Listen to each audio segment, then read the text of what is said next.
Hey everyone, Gill Gross here. Post-match, Novak Djokovic versus Tommy Paul, Australian Open 2023 semifinal. If you're not here for spoilers, click off the video in 3, 2, 1.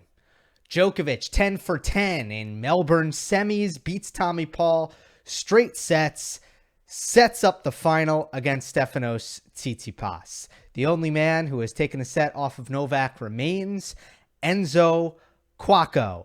And this one, with the exception of a blown lead in the first set, was another one that was pretty simple on the scoreboard.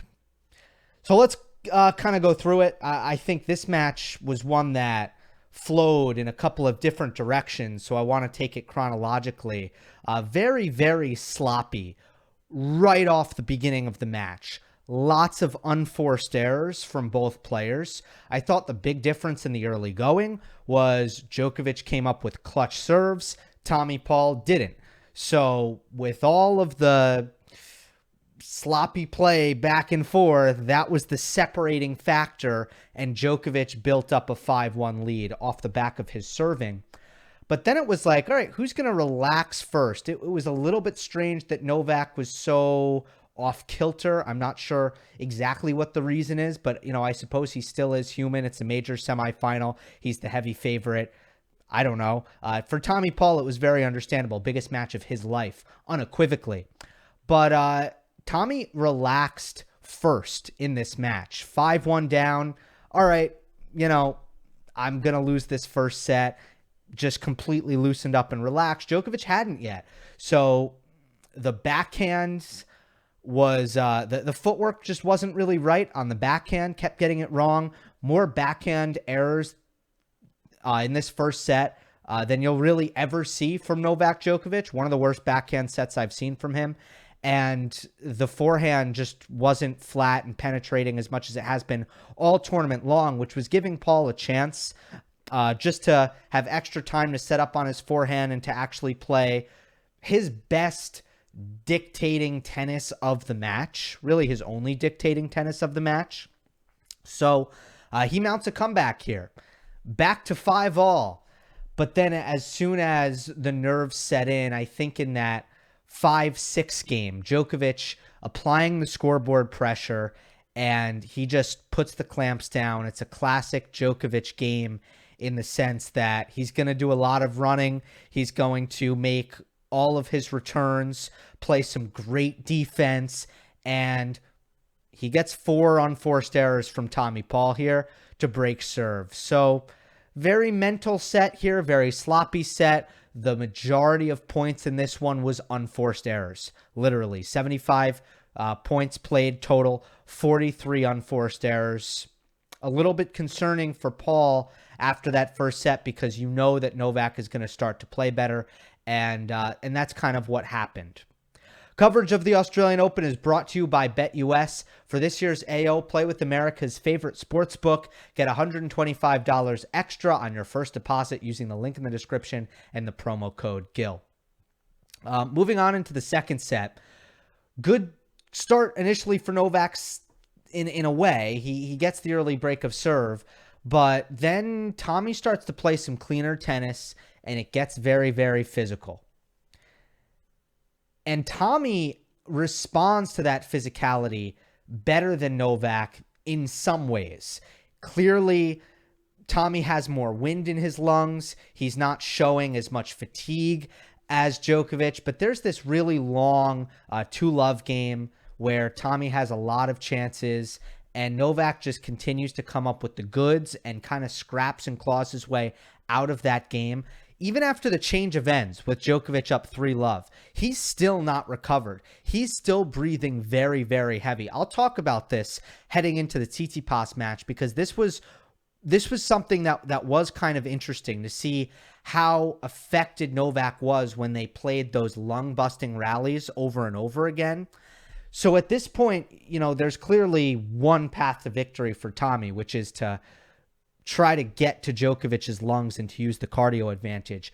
It's such a difficult advantage to actually ride to victory, though. And there were 2 reasons why he wasn't able to do that. One, he could not stay consistent enough. There were way too many loose donations with his ground strokes, particularly on the forehand.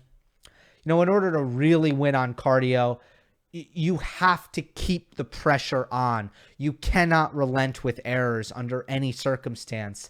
And it's the kind of thing you wonder, like, if Djokovic had to play someone, I don't know, like a Medvedev or RBA type, a player like that maybe can win that way. But Tommy Paul was not up for it. But also Djokovic, man. Tremendous job coming up with big serves, staying aggressive, staying on top of the rallies, aggressive returns as well, especially when he's up a break already and there's no reason for him to exert all that much energy on his return games. Djokovic, at this point, actually finds his aggressive game for the first time in the match as he's tired, because he knows that he really does not want to get into the long rallies. So Djokovic wins the second set pretty easily, ultimately. And then in the third set, it starts to look like the de Minaur match. It's Novak fully relaxes for the first time. The backhand on point, the forehand flat, fast, aggressive, and suddenly it's just the baseline firepower is a huge mismatch. And Tommy's getting bullied. So I checked the baseline winners stat, which I talked about in de Minaur. In the de Minaur match, I think it was 23-0. And sure enough, at the end of the third set, it's 7-0 for the third set. Multiply that by 3. We basically have the same stat, a 21-0 baseline winners advantage for Djokovic. So kind of funny how that works. I would say tactically, the biggest thing for Djokovic was to target the Tommy Paul forehand with linear pace and depth. I don't know if I think I talked about this on 3, not on this channel, but the forehand is the unreliable wing for Tommy. The backhand is pretty rock solid. And the way Djokovic really attacked that forehand is by just going straight at it with that linear pace and depth, just trying to rush it. And that was very effective. I also saw Novak throw some variety at it, throw some backhand slice at it. In fact, if I take a quick look, I think on the 30-40 set point at 5-6 in the first set, it was a Djokovic slice, kind of middle forehand that ultimately drew the fatal unforced error in the first set. So Novak did a good job with that, and he knew that he had to make Tommy hit more forehands than backhands and really pry at that side, especially in the big moments. And, the last point on the match is, for Tommy Paul, didn't really show up here fully, I think. Tough, big match. Mentally, he stays very within himself, but it was tough for him. In the third set, Djokovic was playing an incredible level, but until then, Tommy probably should have brought more to the table, and I think he'll be disappointed, but most players don't play well in the biggest match of their lives straight away. Some do, but most don't. It's tough. I would say game plan-wise, tactics-wise, if he has to do this again, he has to be at net more.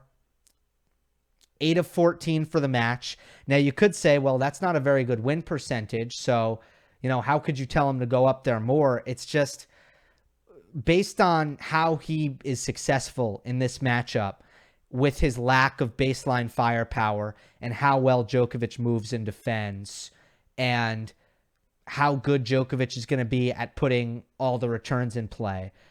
There's no way Tommy's winning from the baseline. It's never going to do it, never going to happen. I think there's two ways to approach it. Either you are literally rock solid and you're just going to dig in and suffer and you're going to never miss and you're literally just going to try to make Djokovic collapse of exhaustion, which, theoretically, potentially if he committed to that, maybe there would have been something there. Or you got to run to net. You have to. And it just felt like he couldn't do either one, and he was pretty helpless. So that is that. I'll have a preview of the final. Djokovic, Tsitsipas. Set up as Novak, guns for 22, guns for number 10. Big one. Stay tuned for that. Hope you enjoyed. Don't forget to subscribe. I'll see you next time.